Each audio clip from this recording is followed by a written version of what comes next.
الله وبركاته.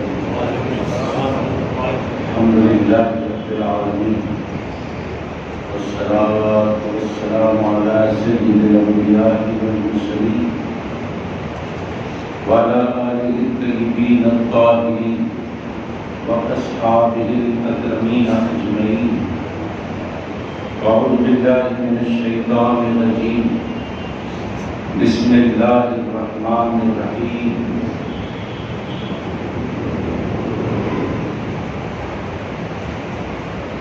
إلا الذين آمنوا وعملوا الصالحات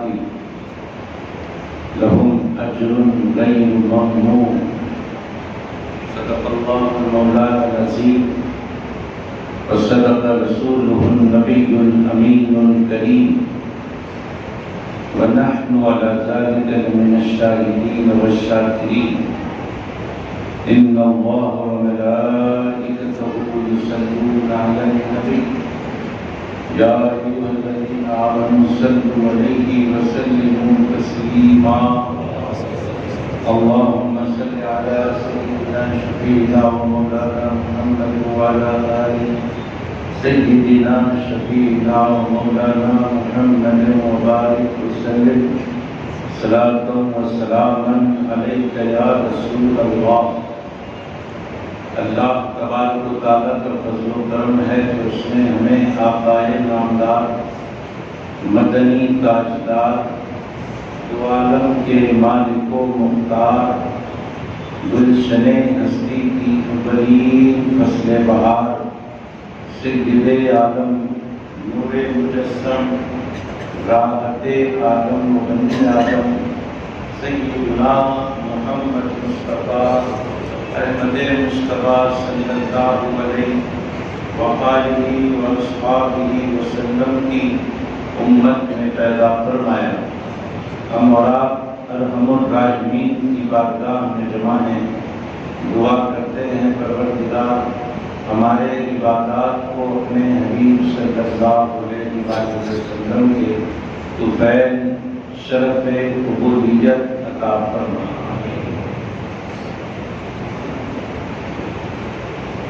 آج کا ہمارا موضوع ہے ایصال ثواب. جس آیت مبارکہ کی تلاوت کا ہم نے شرف حاصل کیا ہے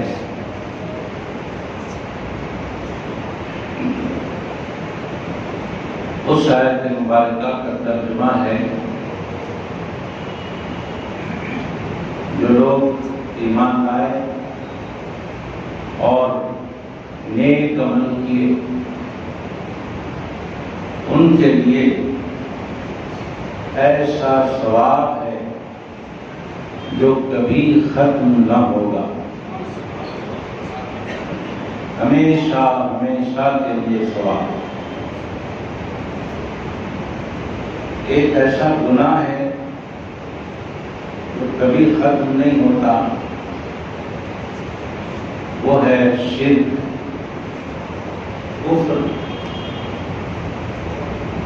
جب کفر و شرک کا عذاب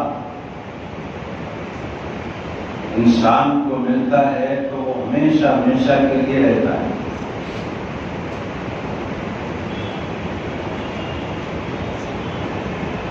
کبھی ختم نہیں ہوتا. اور اہل ایمان جب کوئی نیک عمل کرتے ہیں اور وہ عمل نیک اللہ کی بارگاہ میں قبول ہو جاتا ہے، اس کا ثواب بھی ہمیشہ ہمیشہ کے لیے ہو جاتا ہے، کبھی ختم نہیں ہوتا.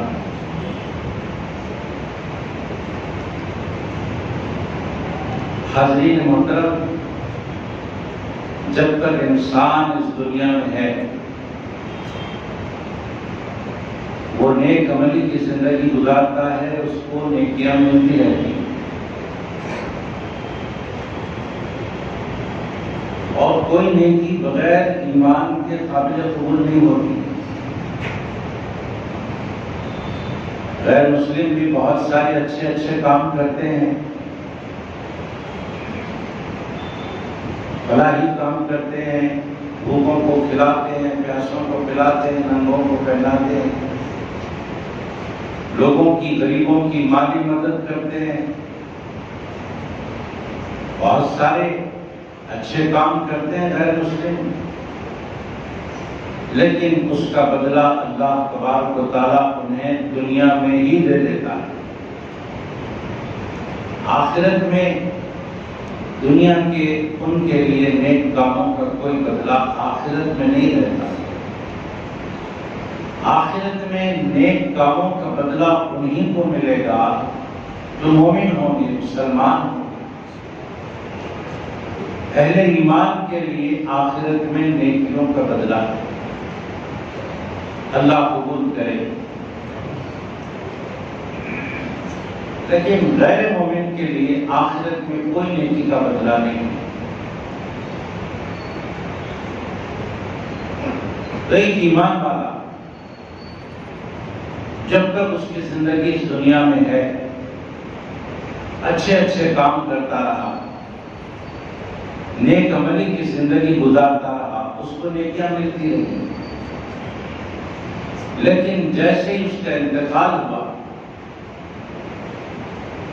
انتقال ہوتے ہی اب وہ نیک عمل نہیں کر سکتا، اب اس کے عمل کرنے کا دروازہ بند ہو جاتا ہے، اب وہ کوئی عمل کر ہی نہیں سکتا، اس کا موقع ختم ہو گیا، جو مہلت اسے دی گئی تھی وہ مہلت ختم ہو گئی۔ سانس نکلنے تک جتنا جو کچھ بھی اس نے کیا تھا اس نے کر لیا تھا بس۔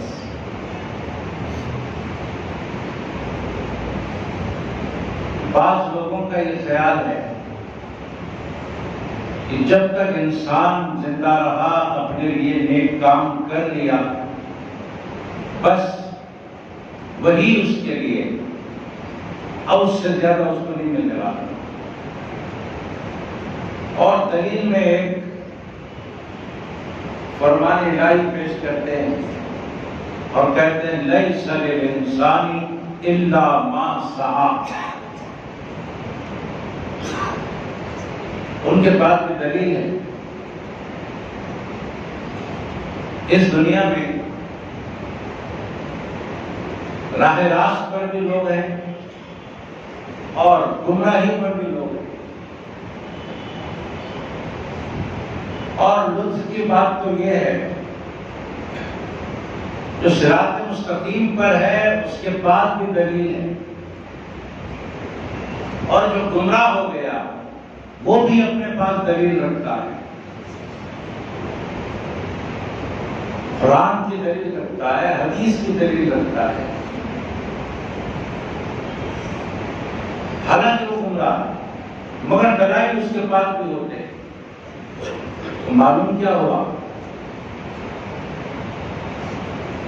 دلائل کا رکھنا اپنے پاس حقانیت کی علامت نہیں ہے، دلائل کا ہونا حقانیت کی علامت نہیں ہے۔ قرآن سے دلیل لے لو، حدیث سے دلیل لے لو،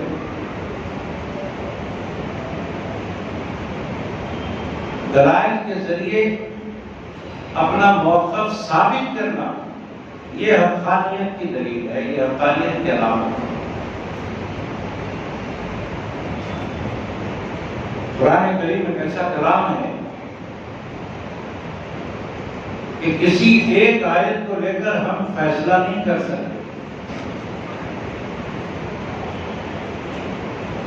قرآن کریم کی پوری آیات پر ہماری نظر ہونی چاہیے، قرآن مجید کے تمام آیات پر ہماری نظر ہو،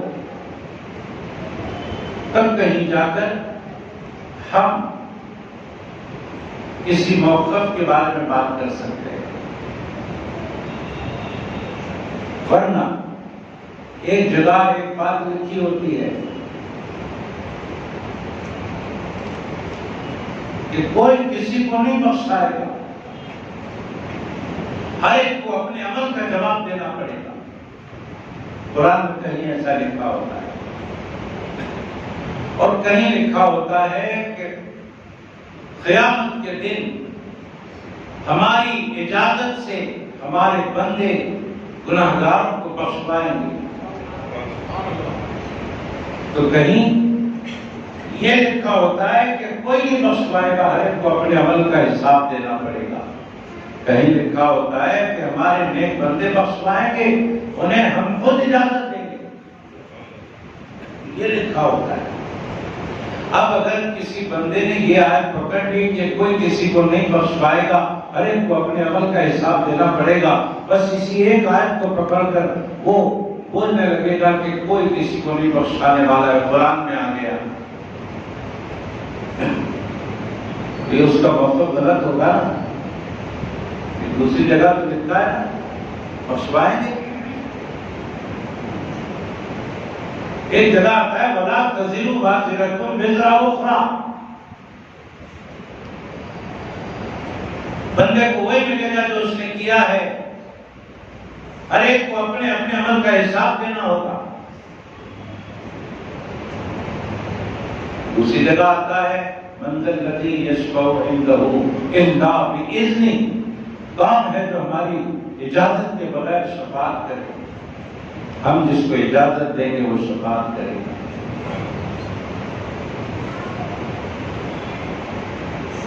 اب یہاں تطبیق کرنی پڑتی ہے، دونوں آیات کو سامنے رکھ کر ایک نتیجہ نکالنا پڑتا ہے۔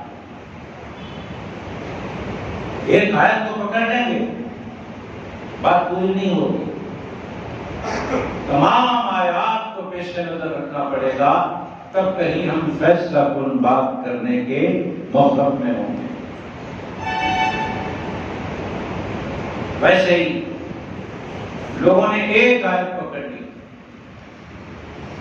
لَيْسَ لِلْإِنسَانِ إِلَّا مَا سَعَىٰ، انسان کے لیے بس اتنا ہی ہے جتنا اس نے اپنے خود کے لیے کیا۔ اب اس آیت کو پکڑ کر کہتے کیا ہے معلوم؟ انتقال تک بندے نے جو کچھ کر لیا بس کر لیا، انتقال کے بعد اب اس کو کچھ بھی نہیں ملنے والا ہے، انتقال کے بعد کچھ بھی نہیں ملنے والا ہے، سارے معاملے ختم ہو گئے، بند ہو گئے۔ آج کی اس مجلس میں ہم آپ کو بتانا چاہتے ہیں کہ انتقال کے بعد عمل کا دروازہ بند ہو جاتا ہے، ضرور انتقال کے بعد بندے کے عمل کرنے کا دروازہ ضرور بند ہو جاتا ہے، لیکن ثواب کا دروازہ کھلا رہتا ہے، ثواب کا دروازہ کھلا رہتا ہے، انتقال کے بعد بھی ثواب ملتا رہتا ہے۔ اب یہاں ایک بات اور واضح کر دوں آپ کے سامنے کہ اب اس موڑ پر لوگ کہتے ہیں جنہیں صحیح علم نہیں ملا، جنہیں صحیح صحبتیں نہیں ملی،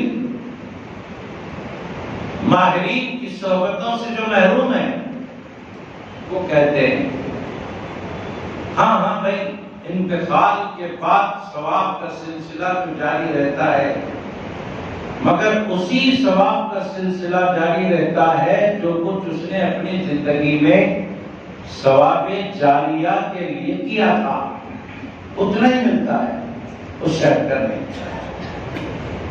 مثال کے طور پر کسی بندے نے اپنی زندگی میں ثواب جاریہ کا کام کیا تھا، مثلا مسجد بنوائی تھی، مدرسہ بنوایا تھا، کنواں کھدوا دیا تھا، کہیں لوگوں کے فائدے کے لیے بورویل لگا دیا تھا،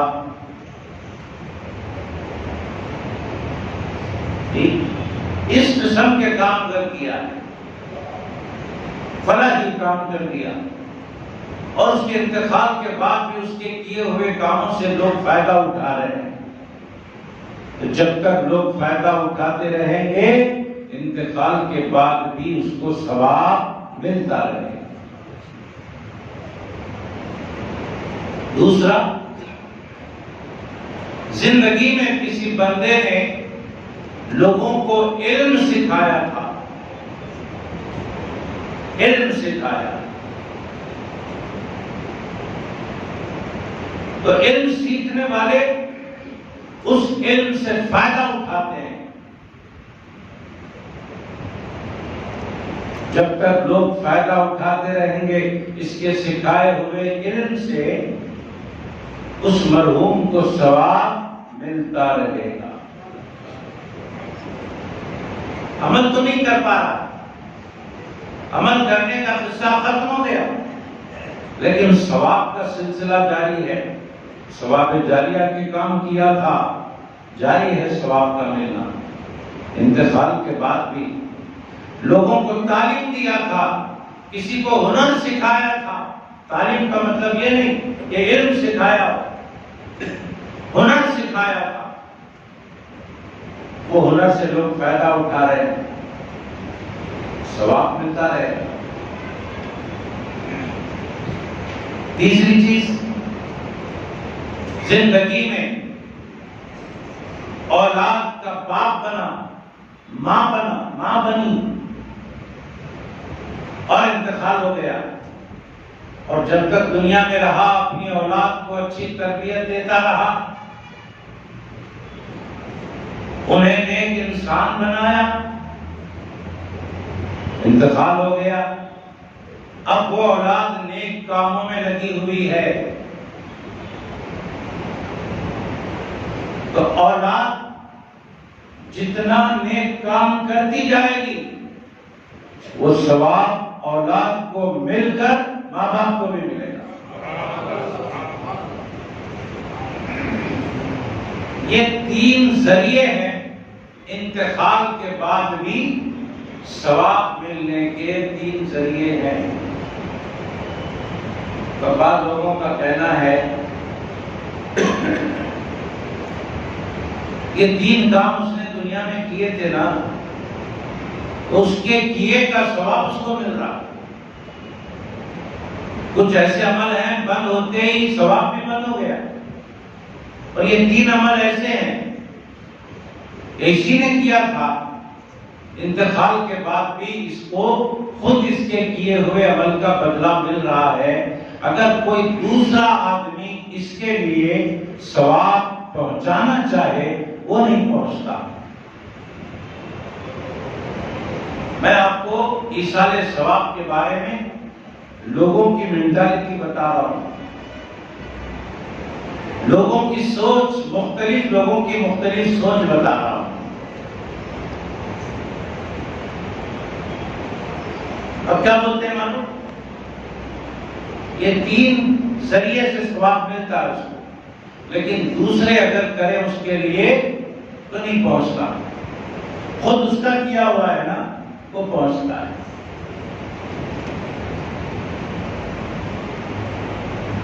کچھ لوگ ایسے ہیں ایصال ثواب کے بارے میں بولتے ہیں کہ انتقال کے بعد اگر دوسرا آدمی، مثلا بھائی ہے زندہ، اپنے انتقال ہوئے بھائی کو ثواب پہنچانا چاہتا ہے، بہن ہے پہنچانا چاہتی ہے، پڑوسی ہے پہنچانا چاہتے ہیں، تو صرف مالی عبادت کا ثواب پہنچتا ہے۔ مالی صدقہ کیا، کچھ پیسے روپیہ خیرات کر دیے اور اس کا ثواب مرحوم کو پہنچا دیا، پہنچ جائے گا۔ مالی، لیکن بدنی عبادت کا ثواب نہیں پہنچتا، یہ بعض لوگوں کا کہنا۔ بدنی عبادت، نماز پڑھو، روزہ رکھو اور اس کا ثواب پہنچاؤ، یہ ثواب نہیں پہنچے گا۔ آپ پیسہ خیرات کرو، اس کا ثواب پہنچاؤ، پہنچ جائے گا۔ بعض لوگوں کا ایسا سمجھنا ہے۔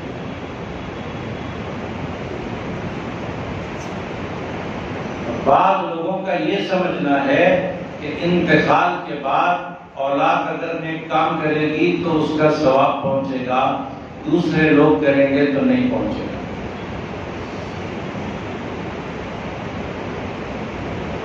ہم اہل سنت والجماعت کا کیا معاملہ ہے، کیا مذہب ہے ہمارا؟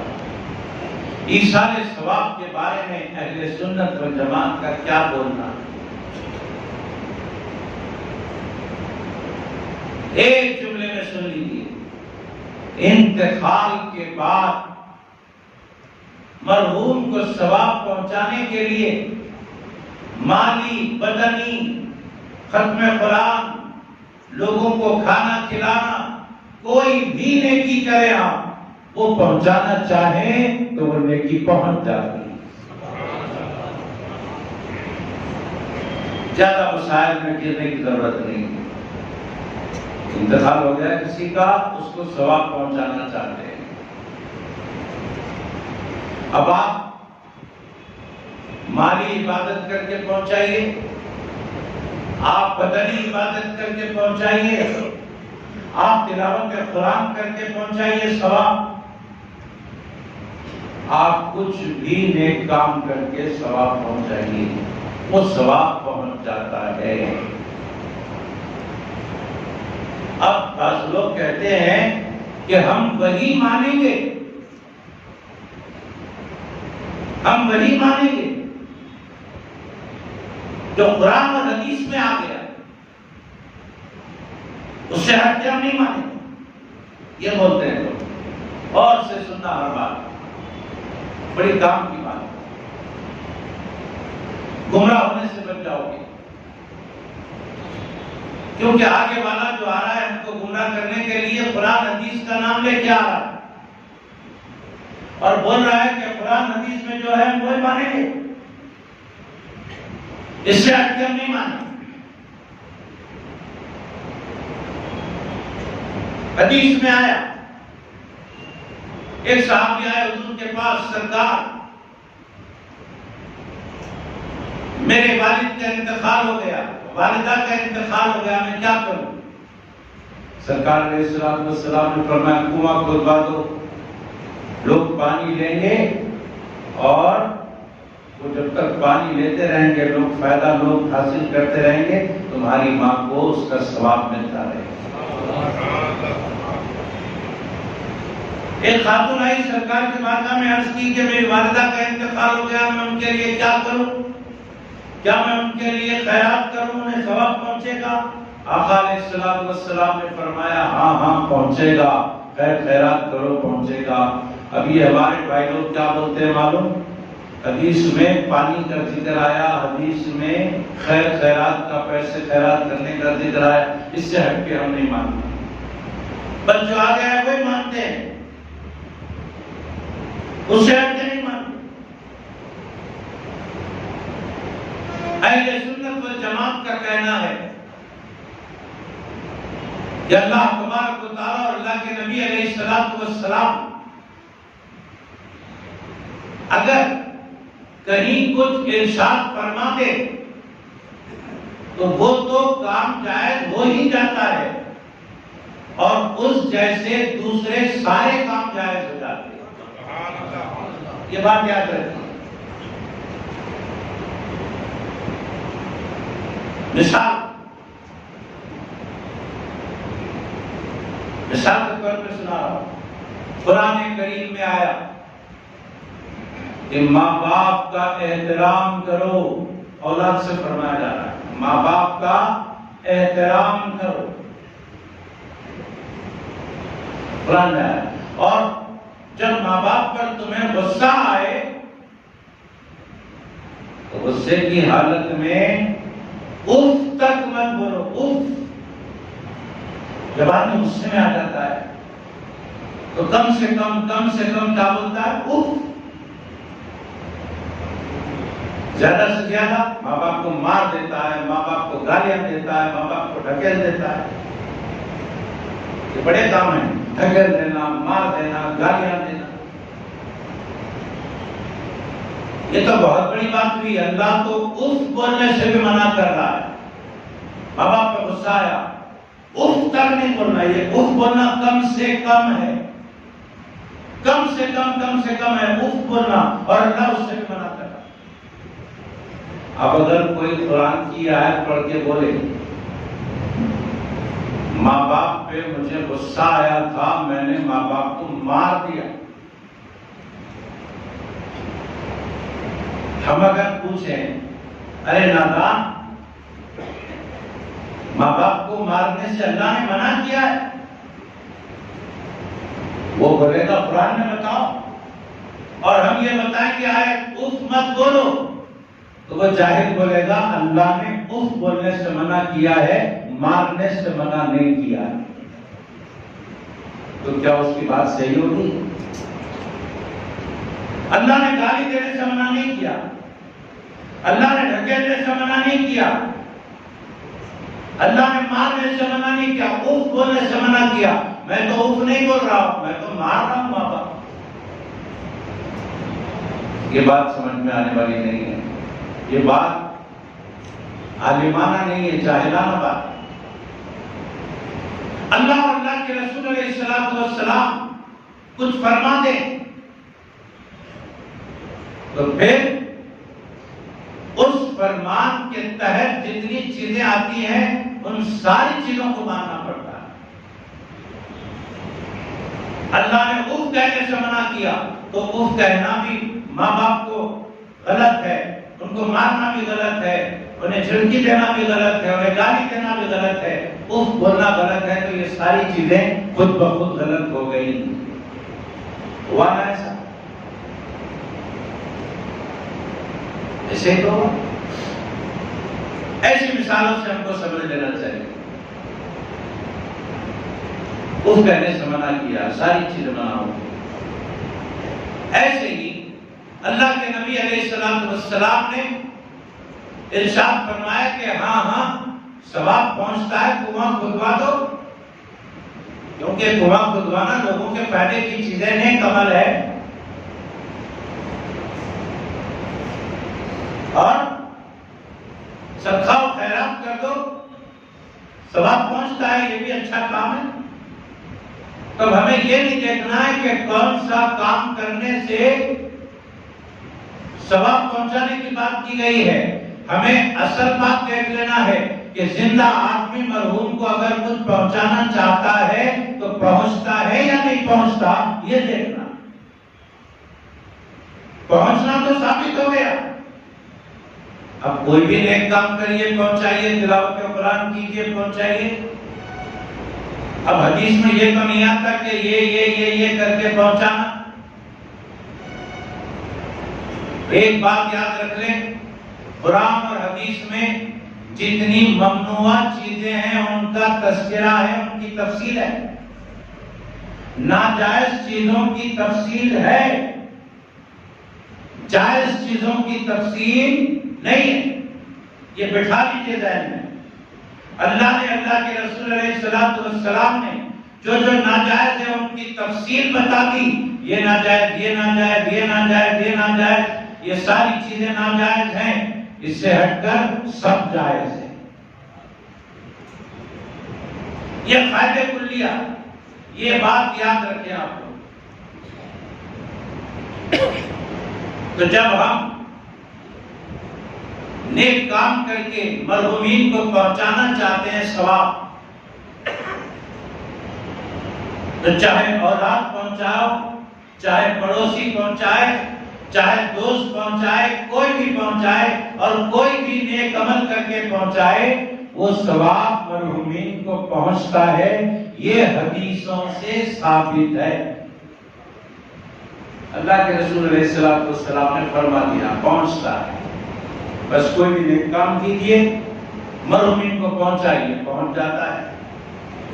ایک صاحب ایسے ہی تھے، نہیں پہنچتا، ان کے ذہن میں بیٹھا ہوتا نہیں پہنچتا، جو مر گیا بس وہ اپنا عمل لے گیا، دوسرے اس کو کوئی عمل کر کے ثواب نہیں پہنچا سکتے، بس نہیں پہنچتا.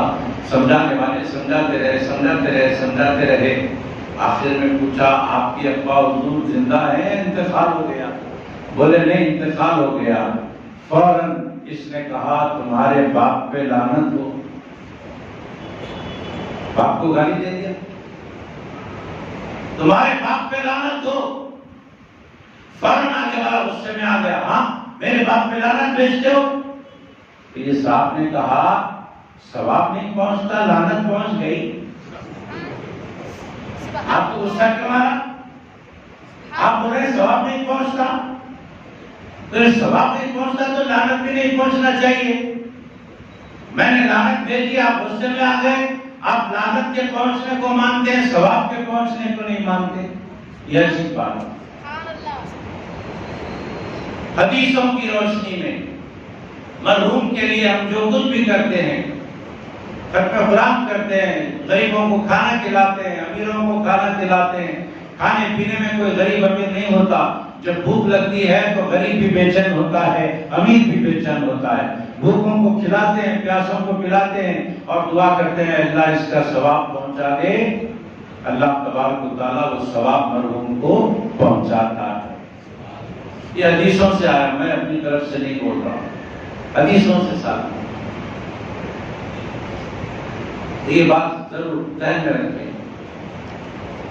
اور اس مسئلے پہ شک اور شبہ کے ہرگز شکار نہ ہوں.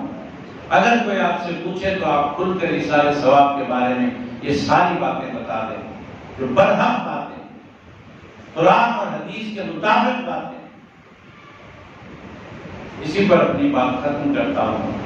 اللہ سے دعا کرتا ہوں پروردگار جو کچھ کہا گیا ہے, سنا گیا ہے, اس پر ہم سب کو عمل کی توفیق عطا فرمائے. مہر النساء خواجہ بی خیر النساء محمد علی نصیب بیگم, ملکہ بیگم, امین النساء, اے اللہ ان سب کو شفا کاملہ عطا فرمائے. صلی اللہ تعالی علی خیر خلقہ و نور عرشہ سیدنا محمد و علی آلہ و اصحابہ اجمعین. الحمدللہ رب العالمین.